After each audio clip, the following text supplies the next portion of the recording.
Hey guys, it's Paul from Ashen. It is New Comic Book Day for the week of October 30th. Happy Halloween, or technically Happy Mischief Night. Don't burn anything down. This episode brought to you by the Comic Book Store, 30 North Main Street, Glassboro, New Jersey, 08028. Come buy some books, come buy some stuff. Come just see Tim, because he is lonely on Thursdays. So lonely. Not on Wednesdays. Wednesdays is busy, can't talk to you. But like, Thursdays, come say hi.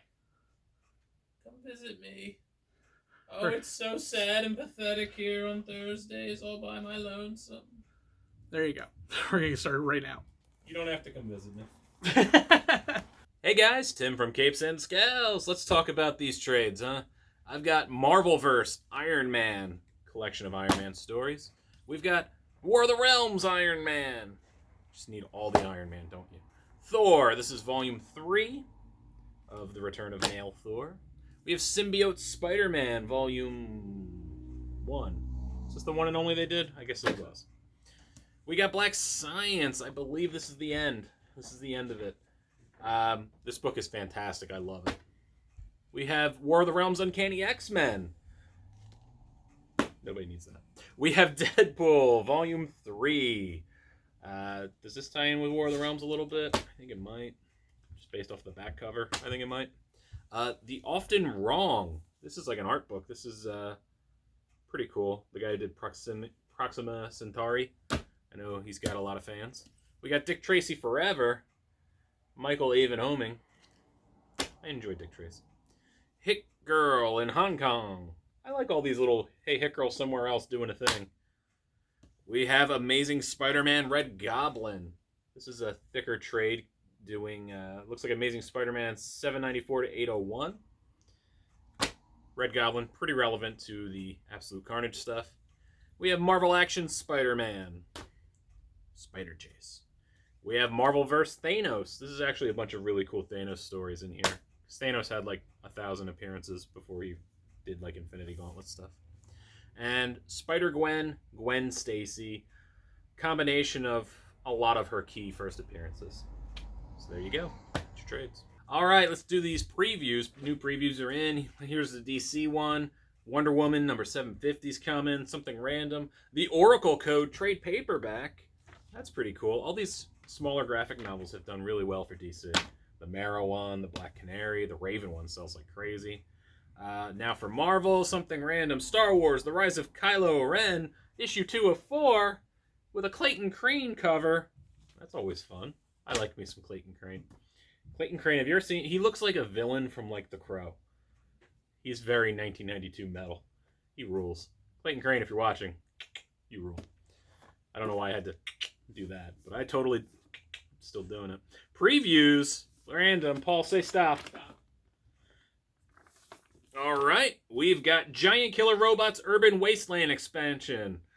Looks like a game with some giant killer robots. So there you go. Don't say I didn't give you something different. All right, first up, Tim made me do it. Yeah. It is Red Goblin, Red Death, issue number 1. I was kind of... I'm assuming this is the one-shot. Don't know. Because there's 3 stories here, so... the first one was kind of interesting, whereas Norman is kind of giving in to the Carnage symbiote, and the rage comes in, and he's like, I'll make you a deal. Give me all your power, and once a month we'll kill one person. And that plan goes horribly wrong. The next one is Norman trying to find the whereabouts of Spider-Man so he can kill him, and needs to find kind of the weak link. All the people who know Spider-Man don't necessarily, or through a fault of their own or their own hubris or something like that, could lead him to him. And then the third one was the young Red Goblin, and kind of the passing of the torch. I didn't care about the third one. The first one was pretty decent. The second one was okay. So if you need more Red Goblin in your life, this one's good. Otherwise, I mean, you can skip it. I mean, there's nothing spectacular in here, but it was a decent read. All right, time for my first book. And Paul, guess what? All my books were one company. How does that make you feel? That's Unusual. Yeah, I don't think I've ever done that on here. I've never done it on purpose. It's DC, by the way. So we have Tales of the Dark Multiverse, Death of Superman. The beginning happens as it did in Superman number 75 from 92-ish, where he died fighting Doomsday. The twist in this is when the Eradicator comes and the Reign of Superman happens, the Eradicator comes and he finds Lois in the Fortress of Solitude, and he places Superman in the rejuvenation chamber and all that, and he's like, I think he's gone, I don't think I can save him. She goes, use me, you need a body, just use me, I don't care if I die, we need to right the wrongs. And she's essentially an evil Superman character who just murders everybody. And all the people are afraid of her, and some pretty cool twist if you know the story of both the death and the funeral and the return of Superman. I enjoyed it a lot, actually. So check it out if you want something different. I like these Tales of the Dark Multiverse books. Next up, we have Excalibur, issue number 1 from T.D. Howard. This was an interesting book. It centers on Psylocke, or Betsy Braddock, as she wants to be called. She doesn't really want to be called Psylocke anymore because there's an enormous amount of guilt about the fact that she basically took somebody else's body. I mean, it was kind of forced on her, but she took somebody else's body and didn't give it back for about 20 years. So she's trying to find her place in Krakoa, but one of the gates of Krakoa has invaded on the plane of Otherworld, and that is wreaking havoc with magic, and has caused the Queen Morgan Le Fay to basically wage war on all mutants because she looks at them as witch breed and kind of the scourge of the earth, something that's disturbing her land, and she won't stand for it.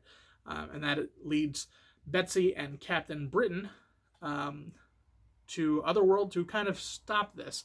And it goes horribly wrong. And it's going to be an interesting cast with Rogue and Jubilee and Gambit and Apocalypse. I don't know how well that's going to mesh, or how well that team is going to stay together like that. But I mean, I'm worth checking. I'm interested in checking out at least issue number 2 for the first arc to see what this is like, and we'll see how it goes. Next up, we have the first Hill House book, Basket Full of Heads by Joe Hill. Joe Hill, of course, is Stephen King's son, if you aren't aware, under a pen name. And this book is really kind of cool. You don't know what's going on with the Basket Full of Heads initially. I think I have an idea where this is going to go, and I'm pretty excited for it.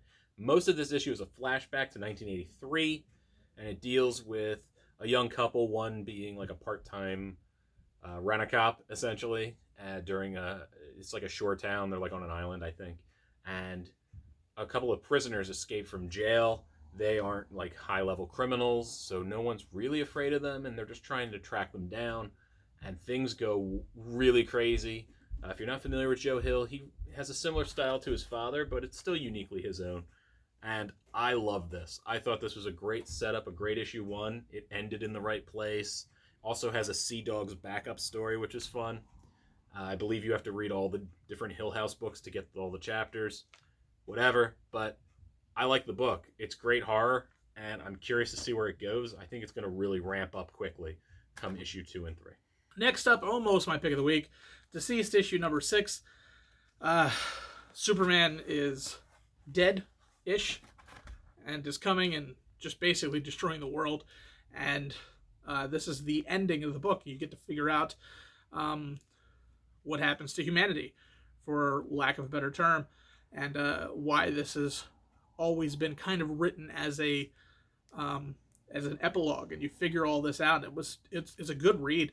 It was a fun, kind of tragic ending, but I love these Elseworld titles that don't really need to follow the rules. Getting to watch some of your favorite characters die, and getting to see a story with truly no plot armor was fun. And this one's probably going to be one of the good ones to check out in trade if you haven't checked it out already. It's pretty decent. All right, time for my pick of the week, Paul. You know what it is? I'm showing you. I do now. All right, it is The Last God, Book 1 of the Fellspire Chronicles, written by Philip Kennedy Johnson and art by Ricardo Federici. I butcher every name I can. It's almost like a badge of honor at this point. This book was so good. This is written like a D&D campaign, so if you like Die, if you like books like that, you'll love this. Essentially what you have is kind of like these elements of RPGs, but you also have elements of like a Conan or a He-Man or like this real barbarian kind of stuff. Basically, it talks about all the different creation stories, and the one thing that's kind of a theme is climbing these stairs to where there's some sort of holier-than-thou creature. In this one, it's not God, it's like these... it's a god, but it's like a monster kind of god. And it follows the story of, I think it's Tyr is how you would say his name, who defeated the last god. And then it fast forwards to him as king. He's an older man, older king, kind of King Conan-y, and he is ruling his kingdom, and he's not the best dude either, and there's just a lot of different stories that are going to come together by the end of it. I don't want to give you too much, but if you like role-playing games, if you're getting into D&D, you have to read this. It's really that good. And I don't put books over like that too much. I butcher names a lot, but I don't put books over too much. Paul, you would like this. Oh, wow. Okay. Yeah, so everybody check this out, and tell them I told you that they had to. Yeah, that's how that works, right? And speaking of Elseworld titles, we have Harleen issue number 2. It's my pick of the week. Sajak has done such a great job exploring how Harleen's psyche is basically taken over and how she spirals into what she eventually becomes as Harley Quinn. The writing has been good. I mean, this is a very slow-paced book because it's a very psychological book to deal with. So don't expect tons of things. Think of Silence of the Lambs kind of thing, where Clarice is unfortunately seduced over to the dark side, and things go awry on that. But the art is just absolutely beautiful. The writing has been solid throughout the entire series so far. I can't wait to see how this one ends. So good. Sajak, one thing I love about him is his ability to draw expressions and emotions and really have his characters emote. And that can sometimes change the dialogue or change how the dialogue is perceived. And that really does something special for titles like this. So this was definitely one you should be checking out. All right, Paul, end of the video, Paul. Thank you, everybody, for making it to the end of the video. And have a happy Halloween. Treat everybody well. Don't beat up everybody in a weird costume. Check your candy. People put razor blades in there and all kinds of drugs and awful things. Yes, because weed people definitely hand out their really, really expensive candy to trick-or-treaters. That actually happens. Does it? No, it doesn't. That was hardcore sarcasm. Well, you're not good at it. Okay. I'm not saying that. I'm just saying back in the 80s, you used to put razor blades in there and kids would bite in and their face would be all bloody and shit. I'm pretty sure that was also an urban myth. Who cares? You know what? It just takes one idiot like me believing an urban myth and then it's real because somebody does it. Just keep an eye on your kids. They're dumb. They're going to wander in the traffic. You know how many kids I almost hit coming home just from work on Halloween? Because, where are these kids? First of all, kids are dumb. You need to watch your kids. They're dumb. They're really dumb. Unless they're watching our YouTube videos. Kids, share, hit the bell. Thank you, kids. Millennials. Where's my millennials at? I need you. I need you to put this over. I'd like a paycheck and bigger coffees. This is all I care about in life. I really don't care about anything else. My life is sad and pathetic. Please help me. You're the only one who can. Jesus. Shut the fuck up, Paul. Got so dark. Check your